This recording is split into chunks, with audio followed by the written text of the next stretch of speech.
आवाज़ की दुनिया के दोस्तों, कल जो मैं आपको कहानी बता रहा था, उसे जब महसूस हुआ सुरेश को कि उसके पिताजी उसके बगल में बैठे हुए हैं और उसका हाथ पकड़े हुए हैं।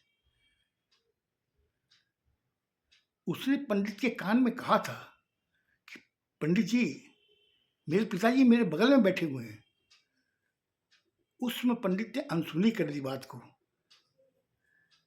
करने के बाद में दूसरे दिन फिर वो जब पंडित आया, वो जब गरुड़ पुराण पढ़ने लगा, गरुड़ पुराण पढ़ने के बाद में जब खत्म हुई गरुड़ पुराण, तो उस समय सुरेश ने पंडित जी से कहा, पंडित जी मैं आपसे 2 मिनट बात करना चाहता हूँ। बोले हाँ बोलो, क्या बात है?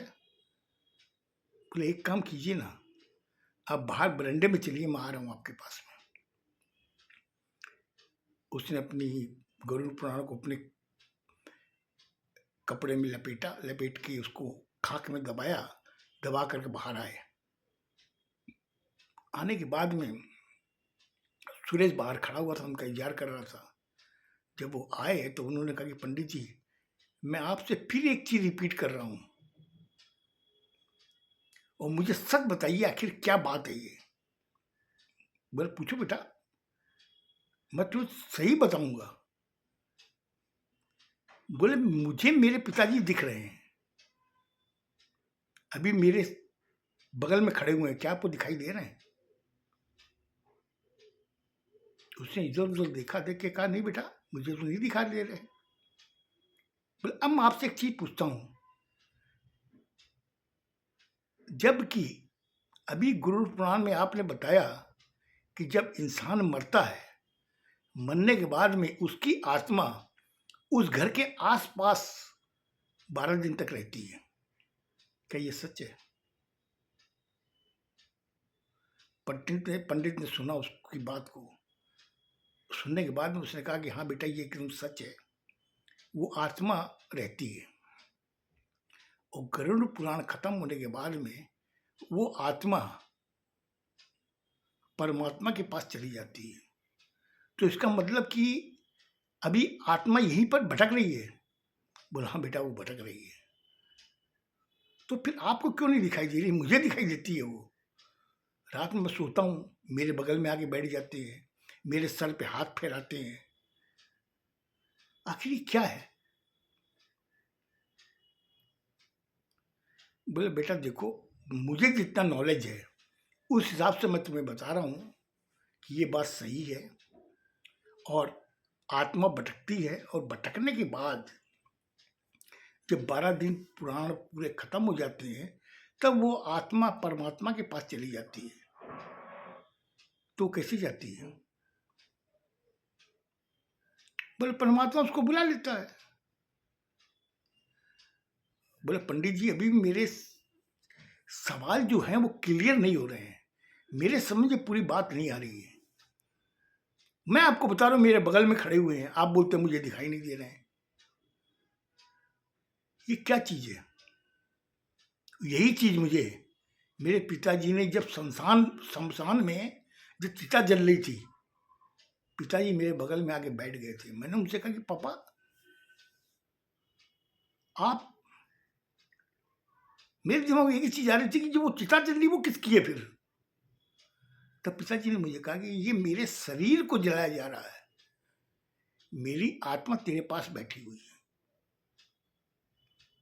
मैंने पापा, जब आपका शरीर जलाया जा रहा, आपकी आत्मा यहाँ पर है और मैं आपको देख पा रहा हूँ। बोले बेटा, तुम देख सकते हो और कोई नहीं देख सकता। तो आखिर ये क्या है? ये कैसा भ्रम है जो मैं देख पा रहा हूं लेकिन और दुनिया उसको नहीं देख पा रही है? मैंने पापा से सवाल पूछा, पापा ने उसका कोई जवाब नहीं दिया। अब मैं आपसे पूछ रहा हूं, आप मुझे बताइए कि आखिर ये क्या गोरख धंधा है? ये क्या चीज है जो मैं इस चीज को समझ नहीं पा रहा हूं? आज मैं रात में सोता हूं, मेरे पापा मेरे बगल में बैठे रहते हैं, मेरे माथे पे हाथ फेर रहे हैं, मुझे कहते बेटा कोई तकलीफ तो नहीं है। क्योंकि मम्मी से मैंने 2-3 बार पूछा कि पापा जाने के बाद में आपको कभी दिखाई दिए? लेकिन वो कोई जवाब नहीं देती। मेरे चीज़ नहीं समझ में आ रही, क्लियर नहीं हो रही मेरे माथे में ये चीज़ें।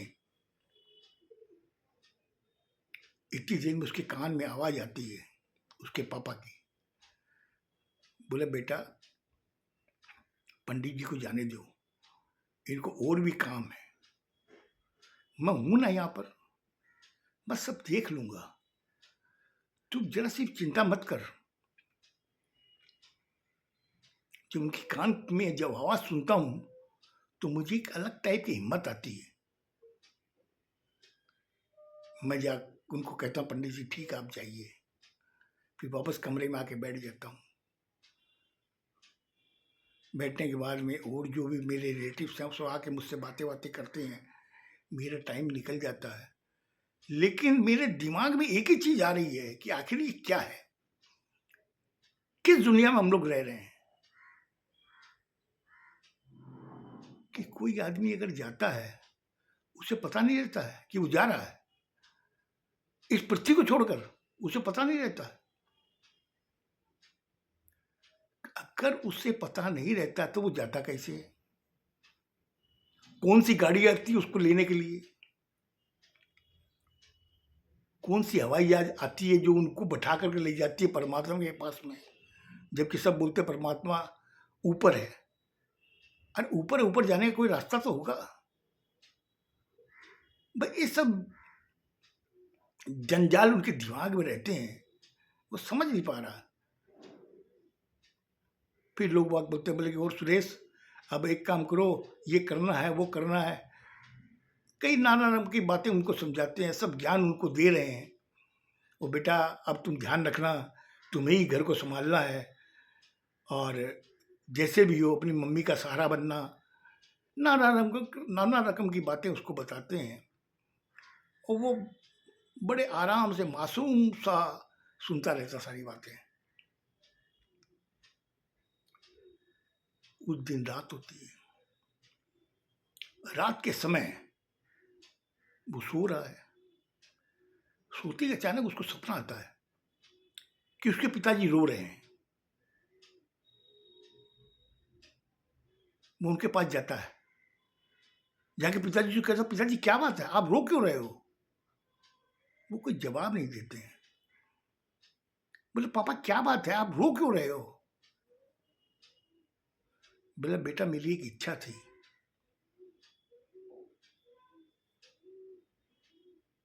मैंने उसे कहा पिताजी बोलिए आपकी क्या इच्छा थी, पापा कुछ तो बताओ। लेकिन वो कोई जवाब नहीं देते हैं। अचानक उसका सपना टूट जाता है, उठ के बैठ जाता है, बैठने के इधर उधर देखने लगता है, उसे कोई नजर नहीं आता है। फिर बगल में पड़ा हुआ लोटा रहता है, उसमें से वो पानी पीता है, पीने के बाद में सो जाता है। फिर सुबह हो जाती है, सुबह होने के बाद में वही अपने नित्य कर्म में लग जाता है, वही लोगों का आना जाना, गरुड़ पंडित का आना, गरुड़ पुराण वाचना, ऐसे करते करते 12वां दिन आ जाता है जिस समय एक पाठ खाली पढ़ाया जाता है। उसके बाद में उस बच्चे को, वो सुरेश को पगड़ी बांधी जाती है कि अब तुम इस घर के मुखिया हो।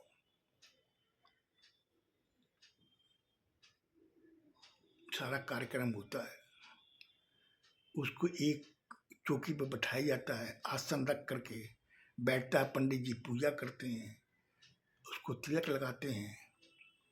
लगाने के बाद में उसमें पगड़ी बांधी जाती है। बांधने के बाद में उससे कहा जाता है कि बेटा अब तुम इस घर के मुखिया तुम ही हो, तुम्हें ही सब कुछ घर को संभालना है। अचानक उसकी नजर सामने पड़ती है कि उसके पापा वहां खड़े हुए हंस रहे हैं। वो देखता है, देखने के बाद ये कहता बोले पापा पापा आप वहां क्यों, आप यहाँ मेरे पास में आओ ना। अगल बगल इतने लोग बैठे हुए एकदम सन्नाटे में आ जाते हैं कि ये क्या बोल रहा है। बोले सुरेश सुरेश तुम्हें क्या हुआ? अरे मेरे पापा सामने खड़े हैं, वो मुझे बुला रहे हैं, मैं उनको बुला रहा हूँ कि आ जाओ मेरे पास बैठो। पंडित जी कहते हैं कि मुझे लगता है कि ये लड़का शौक में है, किसी साइकियाट्रिस्ट को आप दिखाइए।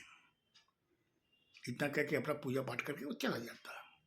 अब घर के जो रिलेटिव्स होते हैं, उसके चाचा वगैरह, जो वो जो कहते हैं, बोले कि वो पंडित सही बोला है, किसी साइकियाट्रिस्ट को दिखाते हैं, क्यों इसके दिमाग में ये शौक लग गया है अपने पापा का। ये निकालना बहुत जरूरी है, वरना ये लड़का हमेशा से जिंदगी भर इसके अंदर वो शौक रहेगा।